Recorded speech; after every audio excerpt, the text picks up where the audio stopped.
नमस्कार, मैं हूं मोहन तिवारी। सुलगते सवाल में आपका स्वागत है। टीवी 24 की इस खास पेशकश में हम पूछते हैं वो सुलगते सवाल जो कि आपके जहन में सुलग रहे हैं। आज बात करेंगे मध्य प्रदेश के सीधी के एक ऐसे गांव की जो कि बैगा आदिवासियों का गांव है।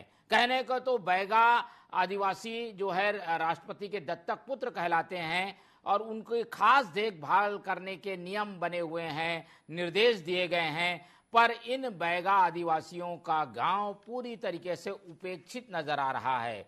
इनकी गांव में सुविधाओं को अच्छे से दिया जाए, इसके लिए प्रोजेक्ट चलाया जाता है, लेकिन वो प्रोजेक्ट भी इस गांव में गायब सा नजर आता है। आज इसी की बात करेंगे और यही एक सुलगता सवाल है कि आखिर मेरा गांव क्या इस देश में नहीं है? क्यों हमारे गांव को उपेक्षित किया जा रहा है? ये सवाल पूछ रहे हैं सीधी के एक बैगा आदिवासी गांव के लोग। देखिए ये रिपोर्ट।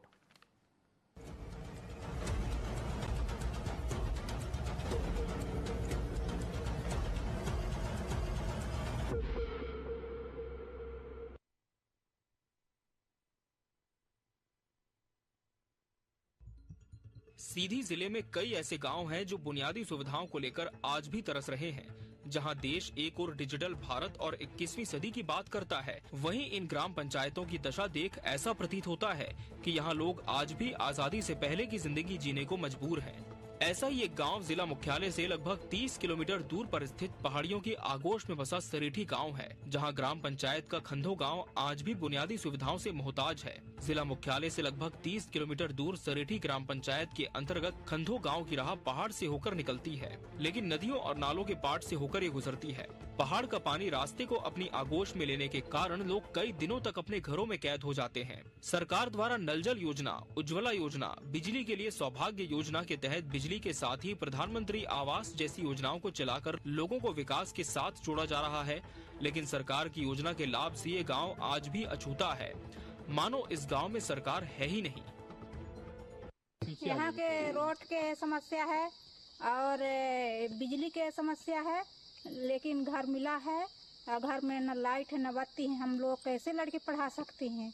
यहाँ के पत्थर है, कहीं गिर जाए, कहीं कुछ हो जाए तो हमारे लड़का बच्चा खतरा भी हो जाएंगे। नाला बढ़ जाते हैं, स्कूल भी नहीं जाते हैं, एक दिन जाते हैं, 2 दिन नहीं जाते हैं। भाई नाला बहुत है पानी में, कहीं बह जाए, कहीं बुड़ जाए तो हम लोग नहीं जाने देते। इस मामले को लेकर टीवी 24 के संवाददाता पुष्पेंद्र विश्वकर्मा जमीनी हकीकत जानने जिला मुख्यालय से लगभग 30 किलोमीटर का सफर तय कर घनघोर जंगलों के बीच उबड़ खाबड़ रास्ते को पार कर ग्राउंड जीरो तक पहुँचे। ग्राम खंधों में निवासरत सभी ग्रामीणों के लिए योजनाएं और सुविधाएं स्वप्न देखने जैसी हैं। ग्रामीणों ने बदहाली की दास्तां बताते हुए कहा कि अगर कभी कोई बीमार होता है तो एम्बुलेंस इस गाँव में नहीं आ पाती, लोगों को कंधे में डालकर सड़क तक ले जाना पड़ता है। यहाँ एक प्राथमिक पाठशाला है जिसमें केवल 5वीं कक्षा तक के ही छात्र अध्ययन करते हैं, जिस विद्यालय में मात्र एक ही टीचर है। कुछ ग्रामीण स्वयं के पैसे से घर में रोशनी को लेकर सौर ऊर्जा लगवा रखे हैं, वो भी जब आसमान में हफ्तों भर बादल की चादर ढक जाती है तो पूरा गाँव अंधकारमय हो जाता है। बाकी आज भी सपना अधूरा है। आज नतिया ने रुआ हो गया, 3 पुस्त बीतल लाग, सास ससुर मर गए, दाई बब्बा मर गए। इसी समस्या? हाँ, ये समस्या से मर गए। यहाँ जब तक वोट, जब 5 साल आई तो कहीं यहाँ वोट दो, सब काम हो गया, हम ही जिताओ, फिर देखो सब बनेगा। यार ये करत करत एक दिन हम पंचहरा जा बाहन। मामले को लेकर टीवी 24 की टीम यही नहीं रुकी। जिम्मेदार जनप्रतिनिधियों से भी इस मामले को लेकर टीवी 24 के संवाददाता ने बात करने का प्रयास किया। 2 बार की रही सीधी संसदीय क्षेत्र की पूर्व सांसद व वर्तमान सीधी विधानसभा की विधायक रीति पाठक के आवास पर पहुंचे। घंटों विधायक महोदय के मामले को लेकर प्रतिक्रिया जानने का हम इंतजार करते रहे, लेकिन सीधी विधायक ने मामले से मुख मोड़ते हुए बात करने को वो राजी नहीं हुई। वहीं सीधी संसदीय क्षेत्र के वर्तमान सांसद डॉक्टर राजेश मिश्रा से भी मामले में प्रतिक्रिया लेनी चाहिए, लेकिन सांसद महोदय ये कहते हुए बात को टाल गए कि खंधो हमारे दिल में बसता है। वहीं मामले को लेकर कांग्रेस के जिला उपाध्यक्ष आकाश चौहान रिंको ने सत्ता पक्ष पर गंभीर आरोप लगाते हुए कहा कि पूरा सिस्टम भ्रष्टाचार में लिप्त है। विधायक साहब ने तो चुनावी समय में भी उस गाँव के दर्शन तक नहीं किए होंगे। भारतीय जनता पार्टी की सरकार है और केवल सांसद विधायक का मौका नहीं है जाए के। आज लगभग यह अक्टूबर में चुनाव की घोषणा कर रही है और चुनाव के घोषणा दिनांक से हम तब विधायक जी का ये कही थे मैडम का कि चुनावों समय मोहन न पहुंची होनी, असंभव चीज हुआ है। चुनाव के बाद तो प्रश्न नहीं उठत कि गए हों, पर चुनावों की पीरियड में हो गांव में ना गए होंगे, हम ये दावे के साथ खेल रहे।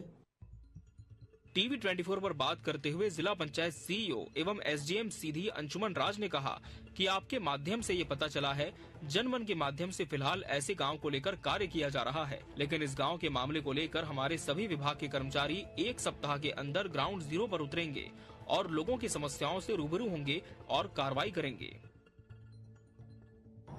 धीरे धीरे हम इन कमियों को पूरा कर रहे हैं। शासन की बहुत सारी जो योजनाएं हैं वो इन्हीं गैप्स को भरने के लिए है। जैसे मैंने आपको उन्नत ग्राम योजना के बारे में बताया, तो इसमें शासन का यही है कि ऐसे ग्राम जो कि जिनमें जनजाति समाज के लोग भी हैं और वो पिछड़े हुए हैं, वहाँ पे सभी विभागों के स्कीम्स वहाँ पे पहुँच जाए।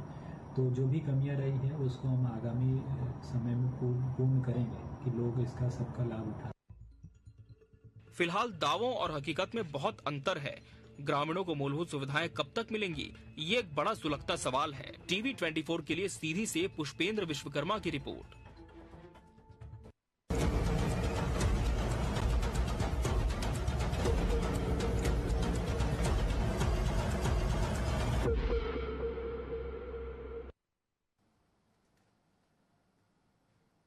तो देखा आपने सीधी का ये गांव खंदो जो कि मूलभूत सुविधाओं के लिए तरस रहा है। इस गांव में सुविधाएं एक तरीके से सालों से नहीं आई हैं और एक ये गांव अब ऐसा हो गया है कि इस गांव को हमारे देश में गिना जाए या ना गिनाया जाए जैसी स्थिति बन गई है, क्योंकि योजनाएं तो बनी हैं, गांव कागजों में हैं, लेकिन योजनाएं यहाँ नहीं पहुंची है। और यही एक बड़ा मुद्दा है जिसे हल करने की जरूरत बनी हुई है, लेकिन उसे हल करता हुआ कोई दिखाई नहीं दे रहा है।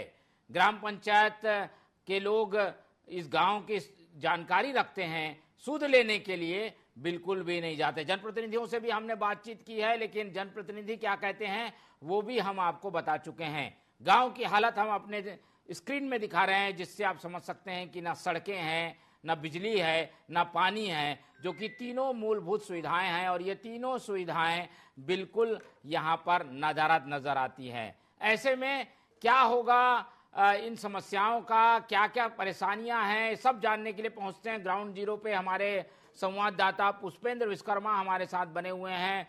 पुष्पेंद्र, बताइए, ये रिपोर्ट आपने कवर की, उसके बाद कुछ हलचल हुई है क्या?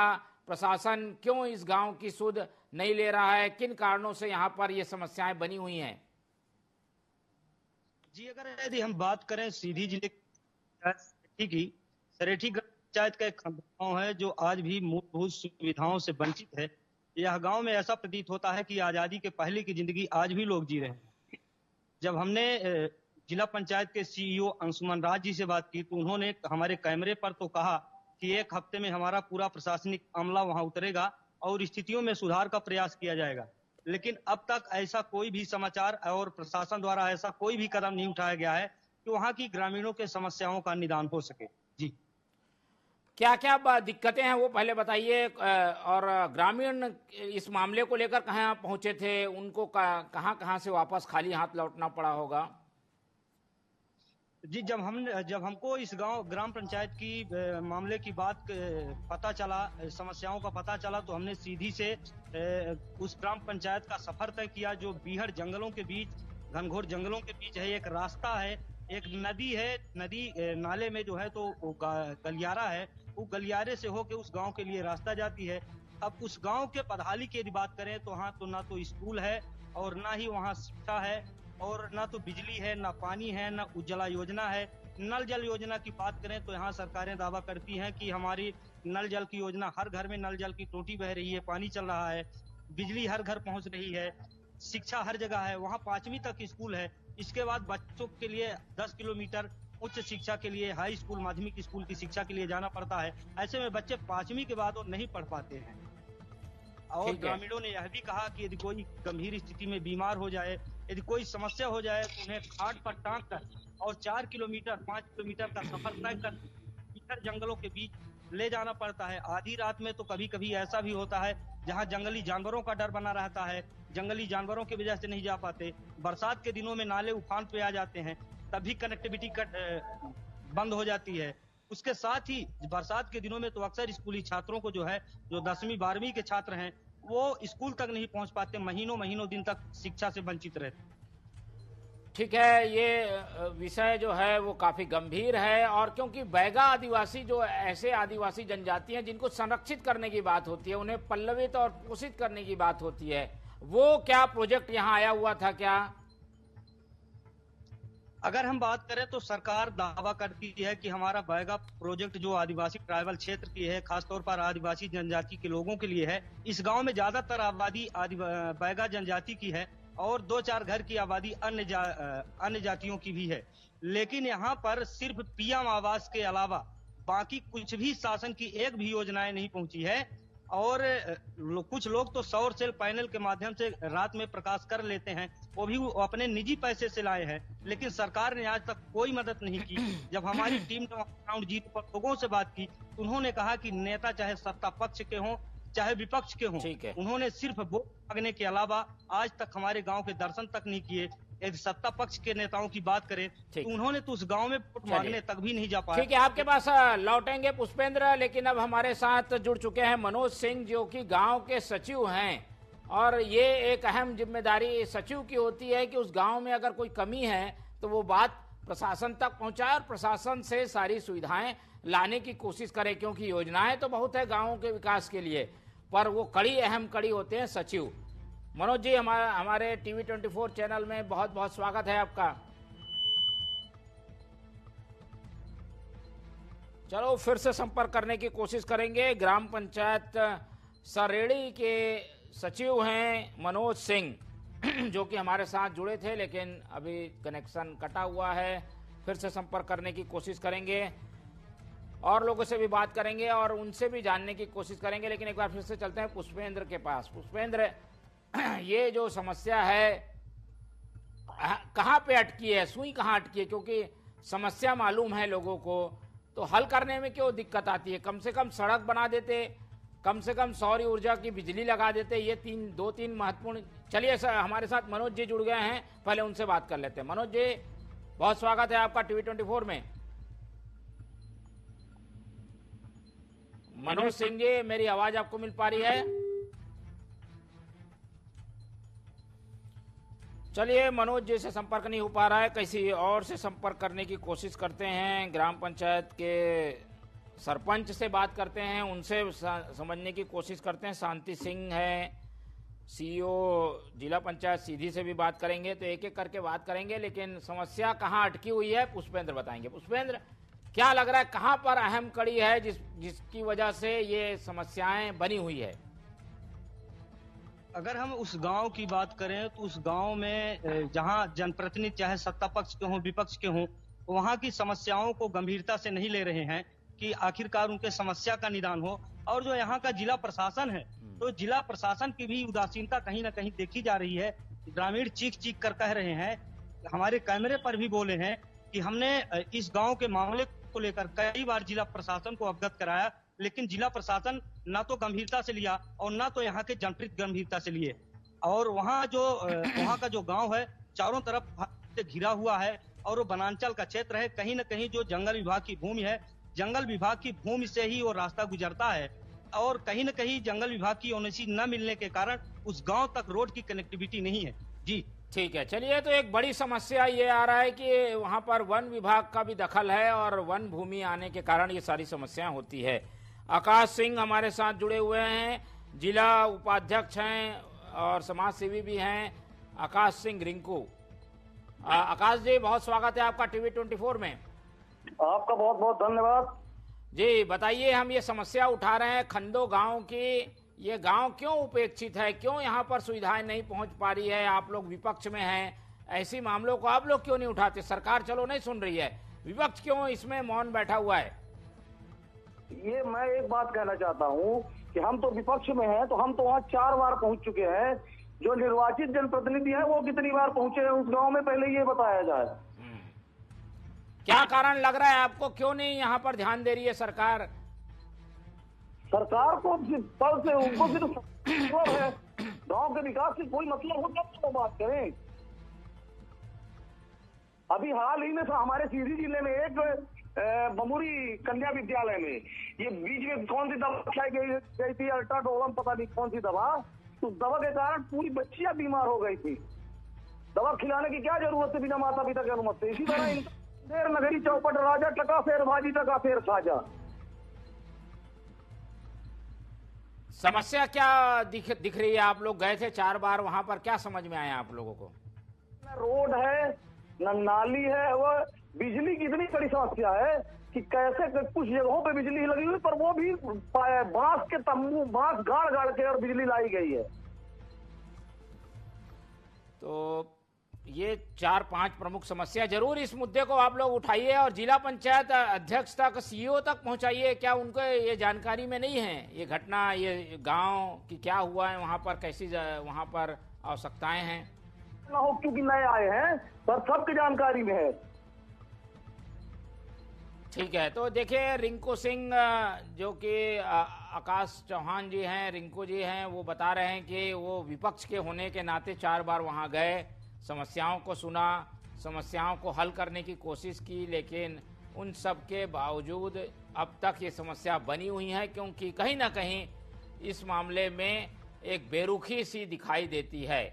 बेरुखी होने की वजह से ये गांव उपेक्षित पड़ा हुआ है, और जो बड़ी समस्या है वो इस कारण से भी है क्योंकि गांव का कुछ क्षेत्र वन अंचल में आता है, और वन अंचलों में कुछ निर्माण कार्य कराए जाना थोड़ा कठिन होता है। कुछ नियम की बाध्यताएं हैं, इसलिए सड़कें तो शायद नहीं बन पाई होंगी, लेकिन अगर कोई रहता है तो वहां तो सुविधाएं पहुंचाई जा सकती है, उसकी क्यों अनदेखी हो रही है? पुष्पेंद्र से जानते हैं। पुष्पेंद्र, जो रहवासी हैं, उन लोगों के लिए जो समस्याएं आ रही हैं, उनके लिए क्या प्रबंध किया गया है? कुछ वहां पर हम देख रहे हैं कि ग्राम पंचायत का भवन भी है, कुछ तो है, वहां पर बैठते हैं लोग, बताते हैं, समस्या तो हल होती है कि नहीं?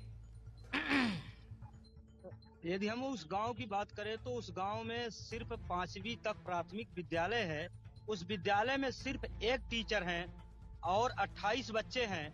वो भी जिस दिन टीचर को यदि मुख्यालय आना पड़ता है या कि स्कूल के अन्य कार्यों से आना पड़ता है, उस दिन विद्यालय को आधे समय में ही बंद करना पड़ता है और बच्चों को छुट्टी दे देना पड़ता है। उस भवन, शासकीय भवन के अलावा उस ग्राम पंचायत, उस गांव में कोई भी शासकीय भवन नहीं है। यदि ग्राम पंचायत है तो मुख्य मार्ग में है। ठीक है, ग्राम पंचायत है वो तो मुख्य मार्ग में है, लेकिन अंदर की स्थिति खराब बनी हुई है। कुछ जिम्मेदार लोगों से बातचीत करने की लगातार हम कोशिश कर रहे हैं, लेकिन जैसा कि गांव का नाम बताया जाता है, लोग शायद इस मामले से बचना चाहते हैं। संपर्क करने पर संपर्क होने के बावजूद जवाब देने के लिए तैयार नहीं है। ग्राम सचिव भी जो है वो फोन काट चुके हैं। इसके अलावा हमने बात की पंचायत विभाग के कुछ अधिकारियों से बातचीत करने की, वो भी इस पर ध्यान नहीं दे रहे हैं। और ऐसी स्थिति में आप समझ सकते हैं कि जब हम ही अप्रोच नहीं कर पा रहे हैं, इन तक पहुंच नहीं पा रहे हैं, तो ग्रामीणों की बात कहां पर पहुंच पाती होगी। लेकिन टीवी 24 इस मुद्दे को जोर शोर से उठा रहा है और उसकी कोशिश है कि ये सूरत बदलनी चाहिए, क्योंकि ये सुलगता हुआ सवाल हमारे दिल में भी अब सुलगने लगा है, जो कि उन ग्रामीणों के दिल में, उनके चेहरों पर सुलगते हुए हमने देखा, रिपोर्ट के जरिए हमने दिखाया। लेकिन ऐसा लग रहा है कि उनकी बात कोई नहीं सुनना चाहता, और इसीलिए हम कह रहे हैं, इस पूरे प्रोग्राम का हमने नाम रखा है कि मेरा गांव क्या देश में नहीं है? इस देश में हमारा गांव आता है कि नहीं? नक्शे से हटा तो नहीं दिया गया? यही एक बड़ा सवाल है, और इसी सवाल को हम पूछ रहे हैं। टीवी आप देख पा रहे हैं, ग्रामीण लाचार खड़े हुए हैं, जनप्रतिनिधि कुछ बोलने को तैयार नहीं है। चिमनी की लाइट में पड़ते हुए बच्चों को हम इस स्क्रीन पर देख पा रहे हैं, और समस्याएं कैसी है वो इन पगडंडियों को देखकर भी समझ में आ रही है।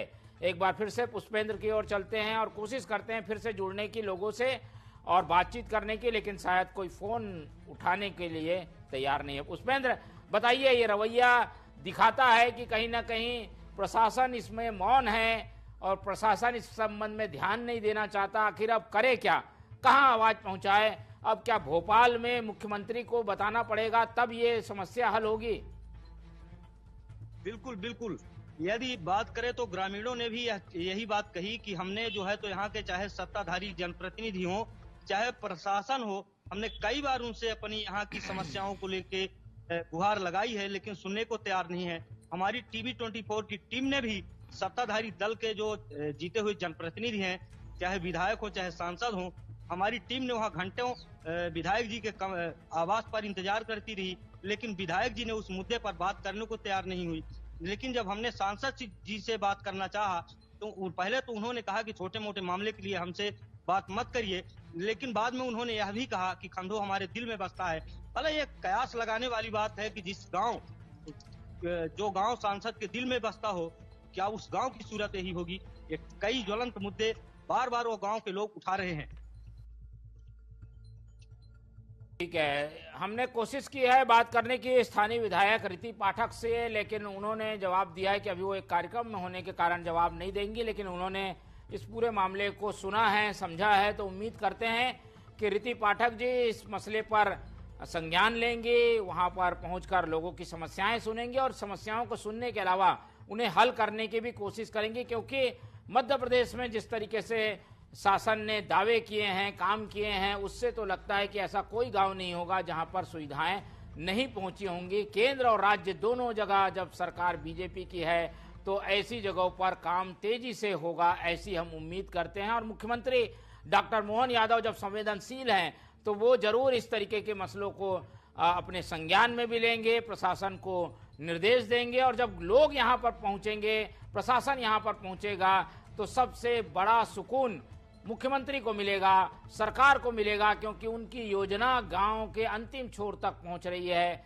हम बार बार बता रहे हैं कि ये वो गांव हैं जो कि वनांचल का क्षेत्र है, अंतिम सिरे का गांव है, और इसीलिए ऐसे गांवों की सुध लेना हमारी भी जिम्मेदारी है, और इस जिम्मेदारी को हमने बखूबी निभाया। आप तक बातें पहुंचाई, समस्याओं से अवगत कराया। पुष्पेंद्र हमारे साथ जुड़े हुए थे जो कि बता रहे थे कि कैसे समस्याएं बनी, फिर उसे हल करने की कोशिश की गई, लेकिन वो भी हल नहीं हुई। राम प्रसाद यादव हमारे साथ जुड़े हैं। राम प्रताप यादव सपा के महासचिव हैं, जो कि प्रत्याशी रहे हैं सीधी से, उनसे समझने की कोशिश करते हैं। सत्ताधारी लोग नहीं सुन रहे हैं तो विपक्ष की आवाज को हम आगे पहुंचाते हैं। राम प्रताप जी, मेरी आवाज आपको मिल पा रही है? जी जी, मिल रही है। जी, ये सीधी में हम बता रहे हैं कि ये खंडो गांव है जहां पर सही समस्याएं हैं, वन अंचल है, वन का क्षेत्र है, इसलिए इसे भूल गई है क्या सरकार? इस गांव की सुध क्यों नहीं ली जा रही है? हेलो जी, अब देखिए, ऐसा है कि सरकार की जो रीति नीति है सब सामने है, सीधी जिला नहीं पूरा देश जान रहा है, क्योंकि ये जो काम हो रहा है इनका, तो काम तो थोड़ा बहुत जहां रोड किनारे करते हैं उसका प्रचार में ज्यादा समय लगा देते हैं और ज्यादा पैसा इन्वेस्ट करते हैं। काम जमीन पर और जहां वास्तव में वंचितों को अंतिम पंक्ति में खड़े लोगों को मिलना चाहिए, वो नहीं हो पा रहा। ठीक है, तो ये इस गांव की समस्या के बारे में है, आपको भी जानकारी है?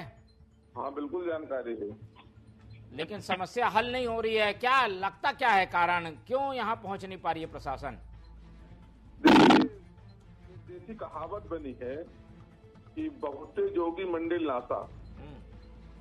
हाल ये है, इस समय भारतीय जनता पार्टी में इतने नेता हो गए हैं कि उनको अपनी व्यवस्था संभालने में और अपने आर्थिक स्थिति मजबूत करने में, अपने दावेदारी की तैयारी में दूसरा काम करने को मौका नहीं होता। ये काम नहीं कर पा रहे हैं। यहाँ तक हम लोग मुद्दा उठाए, कई मुद्दे उठाया हूँ, और ये देखा जा रहा है कि हम यहाँ के प्रत्याशी था, मैं कई बार बड़े कार्यक्रम हुए और हम लोगों ने, ठीक है, चुनाव लड़ने के पहले। चलिए देखिए, विपक्ष लगातार इस पूरे मसले को उठा रहा है, लेकिन सरकार की ओर से शायद सूद लेने में थोड़ी देरी हो रही है। उम्मीद हम ये करते हैं कि हमने ये सुलगता सवाल उठाया है तो शायद इस समस्या को अब हल किया जा सकेगा।